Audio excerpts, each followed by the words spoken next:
สบายดีเนาะสำหรับคลิปนี้เป็น EP ที่90พอดีเนาะนี่จะแนะนำเป็นโทเค็นใหม่เนาะสำหรับAdobe เนาะเป็น Adobe ของRead App เนาะหรือว่า Read Today เป็นโทเค็นที่ว่าอยู่ใน Exchange Exchange ของเขาเจ้าเป็น Exchange ใหม่เนาะชื่อ Exchange กับ Exchange Select เนาะเดี๋ยวเฮามาเบิ่งตัว Adobe ก่อนเนาะเดี๋ยวก่อนเข้าไปหน้า Exchange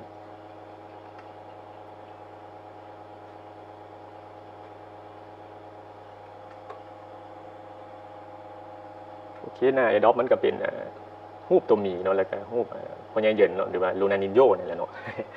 อาจจะมาเป็นพรีเซนเตอร์ให้เนาะให้กับตัว Read App หรือว่า Read Today เนาะโทเค็นตัวนี้อยู่มินิแอปของ Telegram เนาะสำหรับผู้ที่จะเข้าร่วมกันโหลด Telegram มาก่อนเนาะแล้วก็สมัครWallet เนาะซึ่งเป็น Wallet ของอยู่ใน Tron Blockchain เนาะเขาเจ้าผูกรากฐานไว้กับ Telegram เลยเนาะสำหรับ Tron Blockchain เนาะหน้าตากระเป๋านี่เป็นประมาณนี้เนาะก็อย่าลืมจดวลีไว้ให้ครบเนาะเป็นวลี24คำศัพท์เนาะวลีสุดนั้นเอาไว้กู้คืนกระเป๋าเด้ออย่าลืมจดใส่เทียไว้เนาะแล้วก็บ่ต้องให้ผู้ใดเห็นเนาะสำหรับตัวนี้เอาไว้ใช้เฮาเนาะเอาไว้เก็บเงินเนาะเก็บทอนเนาะเก็บโทเค็นแล้วก็เอาไว้เชื่อมต่อกับเหรียญที่ว่าเขาเจ้ามาเชื่อมตัวกับ Telegram เป็นใช้เป็นกระเป๋าที่ว่าผูกกระเป๋าตัวนี้มันผูกรากฐานไว้กับ Telegram เลยก็คือ Telegram นี่คนที่ว่ามาอยู่ในชุมชน Telegram นี่ก็คือเป็นคนที่ว่าเฮ็ดกับสกุลเงินดิจิตอลนี่แหละเนาะเพราะว่าแน่นอนแหละCEO เขาเจ้าให้ตัว Telegram นี่เป็นส่วนหนึ่งของระบบบล็อกเชนเนาะก็เป็นของรัสเซียเนาะเจ้าของก็เป็นคนรัสเซียแล้วซื้อหยังเนาะไอ้เฟโดรอฟประมาณนั้นเนาะซื้อแล้วเฟโดรอฟเป็น CEO ที่ว่ายังหนุ่มอยู่ของ Telegram หน้าตา Adobe เป็นประมาณนี้เนาะเป็นรูปตัวหมีมันถือพั่วคุดสมบัติเนาะเขาก็เป็นการแตะเอาคือเก่าเนาะเป็นสไตล์ของ Telegram นี่แหละเนาะจะแตะเอาคะแนนสุดนี้จะเป็นโทเค็นเนาะน่าจะเป็นโทเค็นที่ว่าจะลีดอยู่กับExchange เขาเจ้าหรือบ่เนาะนี่ก็ถ้าติดตามนำกันเนาะเพราะว่าด้วย Exchange ของเขาเจ้าเองมีโทเค็นต่างหากเนาะชื่อโทเค็นก็เป็นโทเค็นSalavi เนาะแล้วก็โทเค็น Select เป็นโทเค็นของเขาเจ้าเองเนาะแล้วก็โทเค็นตัวนี้นี่จะเป็นรูปแบบใดเดียวถ้าว่า Adobe มีการมีข้อมูลว่าจะให้กับคอมมูนิตี้แล้วเดี๋ยวนี้จะเอาคลิปลงมาต่างหากนะว่าอาจจะเป็นโทเค็นที่ว่าผูกติดในเชนหรือบ่เนาะอันนี้ก็ถ้าติดตามต่อเนาะหลักๆเป็นการแตะเนาะเป็นการแตะคะแนนก็จะคำนวณเป็นค่าเงินแล้วเนาะแต่ค่าเงินสุดนี้จะเป็นค่าเงินจะเป็นตัวจริงเลยหรือบ่หรือว่าเขาจะแบ่ง Adobe ให้แบบใดเดียวเขาจะมาติดตามเนาะถ้าเป็นตัวจริงเลยก็น่าจะดีเนาะโอเคเนาะแล้วเขาก็ค่อนข้างจะได้สูงสำหรับ Adobe สุดนี้เนาะเป็นการแตะเนาะเป็นการแตะระบบค่อนข้างเสถียรเนาะถ้าผู้ใดใช้มือถือเฮ็ดน่าจะไวกว่าเพราะว่าเขาสามารถใช้นิ้วเนี่ยควบได้เลยเนาะถ้าเป็นมือถือเนาะถ้าเขาเฮ็ดตัวแท็บนี่เนาะตัวแตะนี่เนาะส่วนหลายถ้าเป็นมือถือนี่เขาจะแตะได้ไวนะเพราะว่ามันจะเขาใช้นิ้ว3นิ้วควบไปเลยเนาะ3-4นิ้วควบไปเลยมันก็จะแตะได้ไวกว่านี่เป็นตัวอย่างการแตะเนาะแล้วก็ต่อมาก็เป็นเขามาล็อกอินเนาะในแต่ละมือเนาะตัวนี้ล็อกอินไปแล้วเนาะAdobe ชุดนี้นี่หลายเดือนแล้วเนาะประมาณอยู่ที่2 เดือนกว่าๆได้แล้วเนาะที่วันนี้เฮ็ดออกมา 2-3 เดือนได้แล้วเนาะปัจจุบันนี้ยังดำเนินการอยู่เนาะผู้ใดจะเข้าร่วมกันเดี๋ยวนี้จะปักลิงก์ไว้ให้ท้ายคลิปเนาะก็ร่วมได้เนาะแล้วก็ลิงก์ที่ว่าเป็น Exchange เขาเจ้าค่อนข้างเสถียรเนาะแล้วก็มีกระเป๋าที่ว่าสามารถโหลดได้เข้ามือถือได้เนาะเป็นกระเป๋าเขาเจ้าจะเป็นกระเป๋ามัลติเชนเป็นกระเป๋าอเนกประสงค์คล้ายๆถ้าผู้ใดเคยใช้ทัชวอลเล็ตเนาะจะประมาณนั้นเนาะจะผูกจะเชื่อมต่อได้หลายโซนจะเป็นBinance Smart Chain แล้วก็ Ethereum แล้วก็Polygon ก็เชื่อมต่อผูกไปได้เขาเป็นอเนกประสงค์เดี๋ยวเขาจะมาเบิ่งตัวอย่างกระเป๋าเนาะเดี๋ยวนี้จะเปิดรูปให้เบิ่งเพราะว่าเนื่องจากนี้ใช้ PC เฮ็ดเนาะบ่แม่นคอมพิวเตอร์เนาะจะโหลดได้เฉพาะมือถือก่อนเนาะเพราะว่ากระเป๋าก็จะยังใหม่อยู่เดี๋ยวจะเปิดตัวอย่างรูปให้เบิ่งเนาะ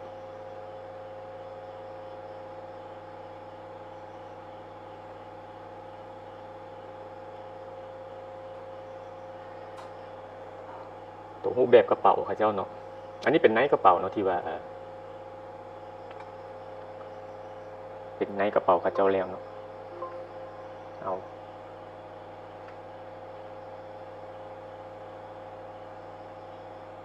ขึ้นมาแล้วเนาะ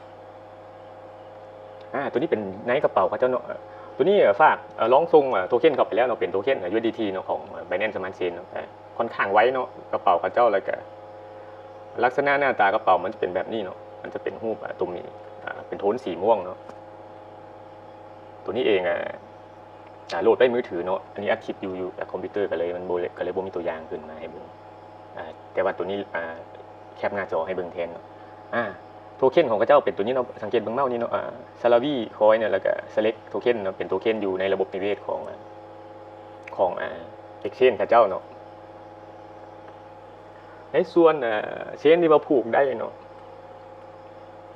เป็น Binance แล้วก็ Ethereum ก็ได้เนาะ Ethereum แล้วก็ Polygon เนาะหลายเชนSolana ที่ว่าผูกได้เนาะหลักๆก็มีประมาณนั้นเนาะตัวนี้ไส้ส่วนหลายจะไส้เป็นนี่ไส้ของ Binance เนาะ Binance Smart Chain เป็นหลักนี่ก็เลยเคยส่งโทเค็นของ Binance แล้วก็โทเค็นUSDT ในเชนของ Binance เขามาลองเบิ่งแล้วเนาะเขามาแลกเขามาเปลี่ยนโทเค็นแล้วก็มาส่งออกส่งเข้าลองเบิ่งแล้วระบบค่อนข้างเสถียรแล้วเนาะแล้วก็ไว้เนาะสำหรับกระเป๋าเขาเจ้าเองในหน้ามากลับขึ้นมาหน้า AirDrop เนาะแต่ละมือเขามาล็อกอินเนาะแล้วก็มาตัวฟาร์มตัวนี้มันจะเป็นอัตโนมัติเนาะเขาสามารถเพิ่มให้มันปริมาณขุดได้นอกจากเขาได้เหรียญที่ว่าเขาขุดเนาะคะแนนที่เขาขุดมาเขาสามารถอัปเดตตัวคอมโบพวกนี้ได้เนาะจะบอกว่าจะเป็นตัวคั่วเองแล้วก็ตัวไฟสายเนาะมันก็จะเพิ่มเวลาในการฟาร์มให้เขาหลายขึ้นเนาะสำหรับ Read Today หรือว่า Read App เนาะตัวนี้ก็เป็นตัวแรกเนาะที่ว่าMontyเข้าร่วมเนาะว่าของตัวนี้เองยังอยู่ไกลเนาะเนื่องจา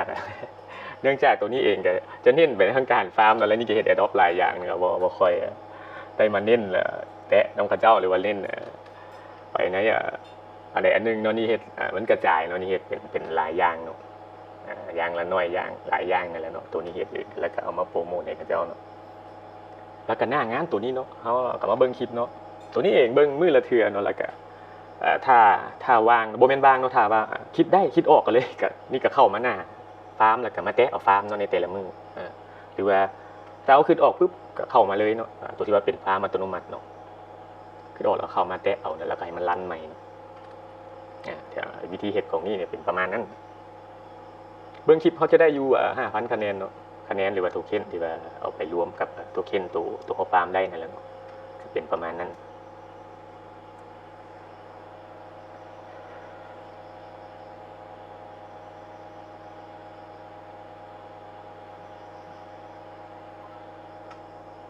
หลังจากเขาเบิ่งคลิปจบแล้วก็มาแตะเอาเนาะจะได้5,000 คะแนนเนาะ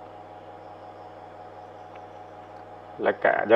เขาจะลืมไปติดตามเขาเจ้าพร้อมเนาะสำหรับผู้ที่เข้าร่วมเนาะเดี๋ยวนี้แปะลิงก์ไว้ให้เด้อเขาเจ้ามี Instagram เนาะแล้วก็มีYouTube ช่อง YouTube เนาะแล้วมี Telegram กลุ่มของเขาเจ้าเนาะเข้าร่วมพร้อมเนาะแล้วก็ไปติดตามไอ้ CEO เขาเจ้าเนาะช่อง Twitter เข้าไปติดตามพร้อมเนาะ1มาก็เฮ็ด AirDrop ลักๆมา1มาบัญชี Telegram เนาะ2มาTwitter เนาะ3มาก็กระเป๋า MetaMask เนาะในการเฮ็ด Telegramในการเฮ็ด AirDrop เนาะแล้วก็ Exchange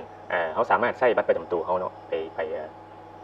ในการยืนยันบ่ว่าจะเป็นเส้นของ OKX แล้วก็ Binance เนาะเป็นเส้นหลักๆที่ว่า AirDrop นี่เขาต้องมีเนาะ2เส้นนี้แล้วก็ Get.io เนาะแล้วอีกเส้นนึงเส้นตัวนี้นี่เป็นเส้นที่ว่า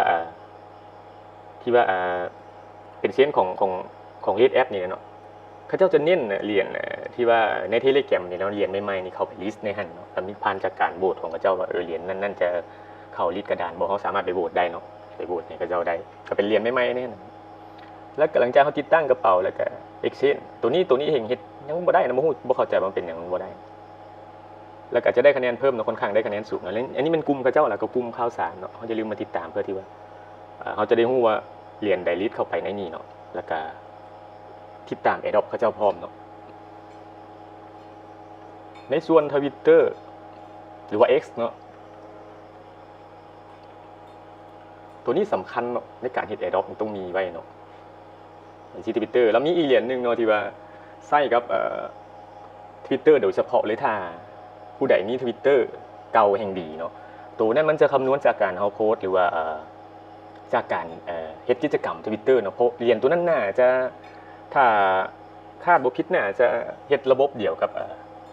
Telegram นี่เนาะถ้าเฮ็ดนั้นก็จะดีเนาะเหรียญตัวนั้นมันเป็น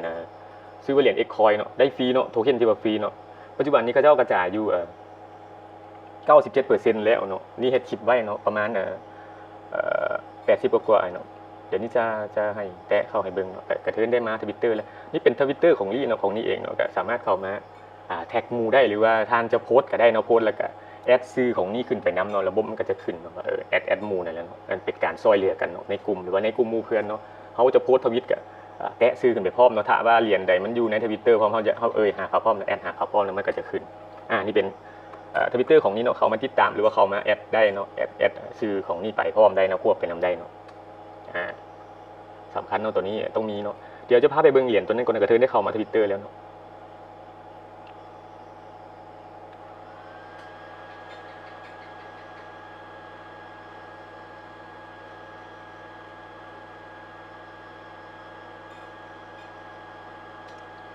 เป็นNIP-X เนาะโทเค็น NIP-X เนาะที่ว่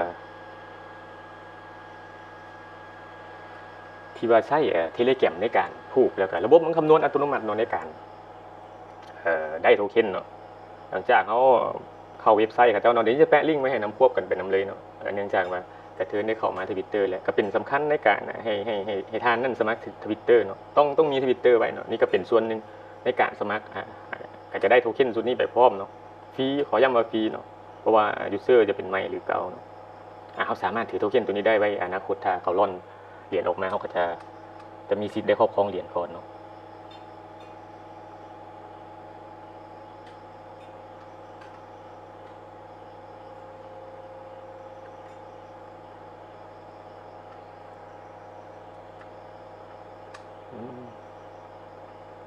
ระบบป้องกันบอทนี่ก็เอาเงาไปซะจับเอา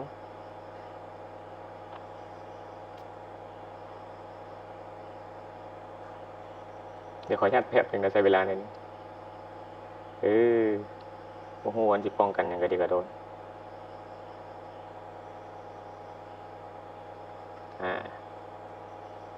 มันจะลิงก์ไปเข้ากับบัญชี Twitter ของเขาเนาะสำหรับเหรียญตัวนี้เนาะถ้าเป็นเหรียญถ้ามันจะเฮ็ดระบบแบบ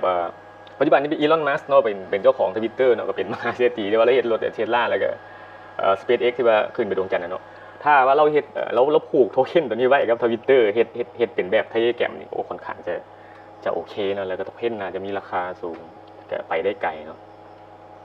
เป็นเหรียญตัวนี้เนาะของนี่ได้อยู่ที่3,000 กว่าเนาะถึง 4,000 โทเค็นเนาะแล้วก็ได้จากกิจกรรมเนาะมันอยู่ในเชนโซโลนาเนาะจะมีคล้ายๆแบบเป็นเมตาเวิร์คพร้อมเนาะเป็นมีที่ดินเสมือนจริงเนาะให้เฮาไปสร้างนั่นเนี่ยตัวนี้เองบ่ได้ซื้อเนาะที่ดินก็หมดแล้วน่าจะหมดแล้วเนาะเพราะว่าช่วงเขาเจ้าทีเซลใหม่ๆนี่ไปซื้อบ่ทันมันหมดแล้วเนาะถ้าผู้ใดครอบครองที่ดินตัวนั้นสามารถไปเปิดห้างขาย NFT ในทันใดเนาะตัวนั้นจะเป็นโลกของเมตาเวิร์คพร้อมเดี๋ยวนี้จะเฮ็ดคลิปนี่เฮ็ดไว้แล้วเนาะคลิปหน้าจะอยู่ EP หลังๆนี่แหละเนาะนี่ก็สามารถเข้าไปเบิ่งได้เนาะที่ว่าเนี่ยข้อมูลของไปเพจลีดก็ได้เนาะที่ว่าข้อมูลเหรียญเนาะมีได้อธิบายเหรียญโทเค็นตัวนี้ไว้อยู่เนาะเพราะว่าพอดีจังว่าเขาสมัครexchange เลยเนาะเป็น OKX แล้วก็ get.io เนาะกับผูกบัญชีเข้าไปผูกกระเป๋าเข้าไปเขาก็จะได้อยู่อีก 4,000 โทเค็นเนาะได้มาฟรีๆเนาะสำหรับโทเค็นตัวนี้ปัจจุบันนี้อยู่ที่ 95.70% นะถ้าครบ 100% ปุ๊บเขาเจ้าจะเริ่มเอาเหรียญนี้ลิสต์ออกมาแล้วก็เข้าตลาดขายเนาะถ้าว่าเขาถือของถ้าว่าเขาจ่ายเขาก่อนที่เหรียญจะเข้าตลาดนี่ก็ดีเลยเนาะเพราะว่าช่วงที่ว่ามันเทรดใหม่ๆเหรียญมันจะราคาขึ้นเนาะถ้าเขาถือของก่อนเขาขายมันก็จะขึ้นเขาจะได้ราคาค่อนข้างสูงเนาะโอเคสำหรับตัวNIP-X เนาะเนื่องจากว่าเขาแนะนำให้ทานสมัคร Twitter ส่วนโอกาสของเหรียญตัวนี้มาขึ้นให้เลยเขาก็จะได้ควบกันไปนำเนาะในส่วนมาต่อกับRed Today เนาะหลังๆเนี่ยAdoptนี้ประมาณนี้เนาะเฮ็ดบ่ยากเนาะสำหรับAdoptตัวนี้เนาะมาแตะเหรียญแล้วก็เซิร์ชหมู่เนาะหลักการสำคัญก็คือเอาไปโปรโมทให้เขาเจ้าเนาะไปแชร์ใน Twitter หรือว่า Facebook หรือว่าหยังก็แล้วแต่เนาะแล้วก็ยืมแอคหาเขาเจ้าเนาะการเซิร์ชหมู่ก็มันสำคัญบ่ก็สำคัญคือกันเนาะนึงมันเฮาจะได้รายได้หลายขึ้นแล้วถามว่าเซิร์ชหมู่มันได้ถ้าเฮาเซิร์ชบ่ได้จากคนนี่มันได้เหรียญบ่ได้คือกันเนาะได้คือกันบ่ต้องไปซีเรียสเรื่องเซิร์ชหมู่เนาะได้คือกันต่างแต่ว่าเฮาต้องเฮ็ดตามข้อกำหนดของเขาเจ้าให้มาเอาเหรียญเขาเจ้าไปแชร์แล้วก็ไปโพสต์เนาะสำคัญอย่าลืมแตะชื่อเขาเจ้าไปนำเนาะหรือว่าเพื่อที่ว่าให้เขาเจ้าเห็นว่าเฮานี่เฮ็ดอยู่หลังบ้านเขาเจ้าอย่างเช่นแบบเฮาไปสกิปเขาเลยเฮ้ย ตัวเขาโปรโมทเหรียญในตัวอยู่เด้ออย่างประมาณนั้นนะแล้วก็อย่าลืมถ้าเป็น Twitter อย่าลืมแอดซื้อนี่เข้าไปนำเนาะเพื่อที่ว่ามันจะควบกันไปนำเนาะหลักการจะเป็นประมาณนั้นเนาะตัวนี้มันจะเป็นฟาร์มอัตโนมัติเนาะสามารถเพิ่มได้เนาะเพื่อมาจากการอัปเดตตัวไปสายนี่แหวนแล้วก็การคุดเนาะมันจะเพิ่มตัวนี้เป็นอัตโนมัติเนาะตัวนี้เน้นที่อัตโนมัตินั่นแหละเนาะหลังจากมันครบคิดออกได้เขาก็มาแตะเอาส่วนของตัวนี้อาจจะเป็นห้านค่าเนาะยังบ่ทันมีเทื่อเนาะเป็นซูนนี่คือกำลังอยู่ในช่วงทำการเนาะอยู่ในช่วงที่ว่าเขาเจ้ากำลังเฮ็ดอยู่หลังบ้านเนาะแล้วก็กระเป๋าก็ยังบ่มีเนาะสำหรับต่อไปก็จะมีเพราะว่าเขาเจ้ากำลังดำเนินการอยู่ประมาณนั้นถือว่าเขามิ่งซูนประมาณนั้นในส่วน Exchange อันนี้จะแปะลิงก์ไว้ให้นำท่านจะเอาลิงก์ของนี้ไปลงทะเบียนนี่ได้นะก็เป็นการสนับสนุนของตัวนี้เองแล้วก็สำหรับผู้ที่ว่าเข้ามาเบิ่งคลิปก็กดติดตามเนาะเพื่อเป็นกำลังใจให้ตัวลี่เองในการเฮ็ดคลิปอันนี้ก็จะหาข้อมูลใหม่ๆมา AirDrop ส่วนใหญ่เป็นนี่คัดมาเฮ็ดเนาะคัดมาโปรโมทนั้นจะเป็น AirDrop ที่ว่านี่คัดมาก็ค่อนข้างจะเป็น AirDrop ที่กระจายแท้เนาะแบบที่คลิปที่ผ่านมาตัวนี้เองก็ลงไว้แล้วเนาะเหรียญที่ว่าได้จ่าย AirDrop ให้คอมมูนิตี้ไปแล้วนี้คัดจากประสบการณ์ของนี่เองเอาที่ว่าเฮ็ด AirDrop มานี่จะเน้นไปเหรียญที่ว่านี่พอฮู้จักเนาะมันเป็นเหรียญแบบใดแล้วก็อยู่ในเชนพอมีความฮู้เนาะนี่ก็เลยจะหยิบออกมาเฮ็ดแล้วก็มาโปรโมทเนาะสังเกตคลิปที่ผ่านมาที่นี่ได้ลงไว้เนาะเหรียญที่ว่ามันได้จ่าย AirDrop ไปแล้วเนาะบ่ว่าจะเป็นเหรียญฟรีก็ดีหรือว่าลงทุนก็ดีเนาะก็สังเกตบางคลิปหลังๆมาก็มีการจ่ายถ้าว่าเป็นสแกมนี่ก็จะขึ้นว่าสแกมเนาะว่าโทเค็นตัวนั้นเฮ็ดบ่ได้เด้อมันเป็นสแกมเด้อมันเป็นการหลอกลวงนี่ก็จะเฮ็ดคลิปลงไว้เนาะแล้วก็ข้อดีของมันข้อเสียของมันหรือว่าจะเฮ็ดคนที่ไปต่อบ่เนี่ยจะเฮ็ดไปแยกไปต่างหากในส่วน Exchange ของนี่เองก็เคยเอามาฝากไว้แล้วเนาะมาฝากแล้วก็ลองมาถอนเบิ่งแล้วเนาะมาทดสอบเบิ่งแล้วก็โอเคเนาะถอนไว้เนาะตลาดเหรียญเขาเจ้าก็หลักๆกับ Bitcoin แล้วก็ Ethereum มีเนาะเหรียญหลักๆเนาะ10อันดับแรกนี่แน่นอนเอามีเนาะแล้วก็เป็นเหรียญใหม่ที่ว่าลิสต์จาก Telegram เนาะจะใช้การโหวตในการเอาเข้ามาลิสต์เนาะแล้วก็โทเค็นหลักของเขาเจ้าเป็นอยู่ในระบบนิเวศของเขาเจ้าก็ซื้อโทเค็นเล็กสเล็กแล้วก็ซาลาวีเป็น2โทเค็นที่ว่าเป็นโทเค็นประจำ Exchange เขาเจ้าเนาะถ้าใช่เป็นถ้าเป็นเล็กสเล็กนี่ถ้าวันต่อไปเขาเจ้าจะเฮ็ดสู่เป็นของเจ้าของเนาะอันนั้นอาจจะเป็นแบบไว้จ่ายค่าธรรมเนียมของแบบคล้ายๆ Binance เนาะที่ว่ามีBinance Chain หรือว่าโทเค็น Binance Smart Chain ที่ว่าเป็นค่าแก๊สในการส่งสกุลเงินหรือว่าส่งเหรียญน่าจะเป็นถ้าว่าเขาเจ้าจะใช้ถ้าว่าต่อไปเขาเจ้าจะเฮ็ดใส่สู้เองเนาะน่าจะเป็นโทเค็นตัวนี้เนาะสเล็กนี่เนาะเขาอาจจะถ้าว่าถ้ามั่นใจว่ามันอาจจะไปต่อได้อนาคตถ้าว่ามันเป็นโทเค็นที่ว่าถ้าเขาเจ้าเฮ็ด Exchange เองเนาะหรือว่าเฮ็ดใส่สู้เป็นของเจ้าของแน่นอนเหรียญสเล็กนี่ต้องขึ้นแน่นอนแล้วก็บ่ตายเนาะถ้าว่าเป็นเหรียญที่ว่าใช้ไว้จ่ายค่าธรรมเนียมแน่นอนเนาะอาจจะ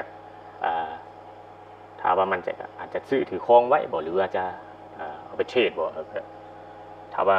มันเป็นการแบบถ้าเป็นเหรียญที่ว่าไว้ใช้จ่ายค่าเก็บแน่นอนแล้วเป็นที่บ่ตายแล้วก็มีราคาเนาะอันนี้ก็เป็นข้อมูลที่ให้มาบ่แม่นการชักชวนให้มาลงทุนอย่างเดียวนั่นก็คือข้อมูลถ้าว่า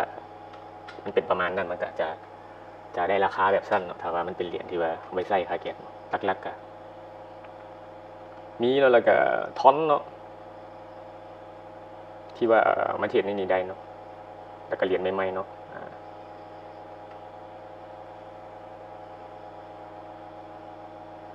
แล้วก็เหรียญมีนแบงค์นี่ก็เป็นมีนเนาะแล้วก็บิเลตนี่ก็เป็นมีนเนาะแล้วก็ตัวนี้ก็มีนเนาะเหรียญมีนที่ว่าอยู่ใน Telegram ก็จะมาลิสต์เขานี้กับ Ethereum หลักๆเนาะกับโทเค็นของเจ้าเองมีประมาณนี้สำหรับ Exchange เนาะเดี๋ยวนี้จะแปะลิงก์ไว้ให้พร้อมแล้วก็ถ้าว่าผู้ใดจะสะดวกโหลดจากมือถือก็ได้เนาะโหลดเข้าไปในหันได้เนาะการเทรดก็มีประมาณนี้เนาะอันนี้เป็น Bitcoin เนาะราคาก็ซ้ำๆกันเนาะกับ Exchange อื่นเนาะปัจจุบันนี้ก็ 96,749 US เนาะสำหรับ Bitcoin ก็คือกันเนาะคล้ายๆกันเยอะแต่ละ Exchange แล้วก็ wallet ของเจ้าถ้าว่าจะใช้ก็สามารถโหลดได้เนาะเป็นมัลติเซนเป็นกระเป๋าอเนกประสงค์ค่อนข้างจะโอเคนะผูกได้หลายโซ่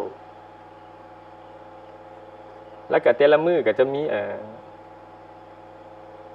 ให้เขาเข้ามาแตะเอาเนาะเขามาคลิกเอามาล็อกอินเอาเนาะเป็นคล้ายๆชิปเนาะบ่ฮู้ว่ามันจะเป็น เป็นโทเค็นหรือว่าเป็นอีหยังเนาะอาจจะมีส่วนลดส่วนหยังหรือบ่นะสำหรับตัวนี้เนาะเขาก็เข้ามาคลิกเอาได้เนาะมันจะมื้อที่2มันจะบวกขึ้น20มื้อที่3จะ30เอาไปเรื่อยๆนะถ้าเราล็อกอินเป็นประจำก็สูงสุดกัน100เนาะอาจจะเป็นเครดิตที่ว่าเป็นส่วนลดหรือบ่นี่ก็ยังบ่ฮู้เนาะเพราะว่ารายละเอียดมันบ่ทันได้นั่นเนาะสำหรับ Exchange กับเจ้าตัวนี้เองก็เคยเอา USDT เข้ามาลองเทรดบางในนี้เนาะแล้วก็เคยมาซื้อเหรียญถอนในนี้ก็ค่อนข้างจะโอเคเนาะสำหรับ Exchange ของกับเจ้าเนาะก็คือแน่นอนแหละทางเขาเฮ็ดAirdrop ของ List เนาะ List Today เนาะเขาก็ต้องมี Exchange เขาเจ้าเนาะเพื่อที่ว่า Airdrop เองก็น่าจะเข้ามาในนี่แหละเพราะว่าอาจจะมาได้ในนี่แหละเนาะสำหรับ Airdrop ถ้าว่ามันจะได้เนาะมันต้องอยู่ในนี่เนาะสำหรับEP นี้เนาะก็คือเป็น Airdrop ของ Wave Today เนาะหรือว่า Red App อยู่ในบัญชี Telegram เนาะมีบัญชี Telegram แล้วก็เสิร์ชเข้าไปได้เนาะเสิร์ชคำว่า List App เนาะนี่จะแปะลิงก์ไว้ให้เนาะสำหรับ EP นี้ก็สบายดีเนาะก็อย่าลืมกดติดตามช่องของนี่เนาะเพื่อว่าจะบ่พลาดAirdrop ใหม่ๆแล้วก็บ่พลาดการสร้างรายได้หรือว่าข้อมูลเหรียญแต่ละเหรียญใหม่ๆนี่จะเน้นไปเหรียญใหม่เนาะให้ข้อมูลเป็นเหรียญประมาณนั้นเนาะโอเคสำหรับ EP นี้ก็สบายดี